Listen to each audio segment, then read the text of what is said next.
ഏകദേശം ഒരു 1.5 കൊല്ലം മുന്നാട്ടോ ഞാൻ ആദ്യമായിട്ട് പുഡിംഗ് ഉണ്ടാക്കിയത്.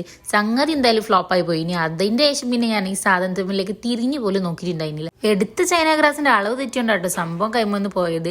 അതുകൊണ്ട് തന്നെ ഇത്തവണ ഉണ്ടാക്കുമ്പോൾ ചൈന ഗ്രാസ് വളരെ കുറച്ചിട്ടേ ഞാൻ ഉണ്ടാക്കിയിട്ടുള്ളൂ. കുറച്ച് ക്രീമി ആയാലും വേണ്ടിയില്ല, ഹാർഡായി പോകരുത് എനിക്ക് നിർബന്ധം ഉണ്ടായിരുന്നു. പിന്നെ ഉണ്ടാക്കിയതാണെങ്കിൽ സിമ്പിളായിട്ട് ഉണ്ടാക്കാൻ പറ്റിയൊരു ബൂസ്റ്റ് പുഡിങ്ങും ആയിരുന്നു. 1/2 ലിറ്റർ പാലിലേക്ക് 8 ഗ്രാം ചൈന ഗ്രാസ് ഇട്ട് അളവായിട്ടുണ്ടായിരുന്നത്. അതുകൊണ്ട് തന്നെ ആദ്യം പാല് തിളപ്പിച്ച് അതിലേക്ക് ബൂസ്റ്റ് പൊടിയും പഞ്ചസാര ഇട്ടതിന് ശേഷം മെൽറ്റ് ചെയ്ത് വെച്ച് ചൈന ഗ്രാസും കൂടി ആഡ് ചെയ്യുക. എന്നിട്ട് അത് തണുത്തതിന് ശേഷം നമ്മൾ പുഡിങ് സെറ്റാക്കാൻ വെച്ച പാത്രത്തിലോട്ട് ഒഴിച്ചു കൊടുക്കുക. കുറച്ചൊന്ന് തണുത്ത് സെറ്റായ പുഡിങ്ങിൻ്റെ മുകളിലേക്ക് നമ്മൾ ബൂസ്റ്റ് പൊടി വിതറുക. പിന്നെ നട്ട്സ് പൊടിച്ചത് നിർബന്ധമാണ് കേട്ടോ. അതിൻ്റെ ആ കടി വരുമ്പോഴാണ് അടിപൊളി ടേസ്റ്റ് കിട്ടുക. അങ്ങനെ ഇടയ്ക്ക് ആ നട്ട്സിൻ്റെ ഒരു പൊടി കടിക്കാൻ കിട്ടണം. ഞാൻ ബദാമോ അണ്ടിപ്പരിപ്പാണ് പൊടിച്ചത്. അതിങ്ങനെ സൈഡിലൂടെ വിതറി കൊടുത്ത് അത് കുറച്ചും കൂടി തണുപ്പിച്ചതിന് ശേഷം എന്താ കഴിക്കുക. നല്ല കണ്ടോ ക്രീമി ടെക്സ്ചർ ആയിട്ടുള്ള അടിപൊളി പുഡിങ്ങാണ്. സത്യം പറഞ്ഞാൽ ഉണ്ടാക്കുമ്പോൾ ഞാൻ ഇത്രയ്ക്ക് ടേസ്റ്റ് പ്രതീക്ഷയില്ല. ധൈര്യമായിട്ട് ട്രൈ ചെയ്തു. അടിപൊളി സാധനം. അതുകൊണ്ട് തന്നെ പാത്രം കാലി.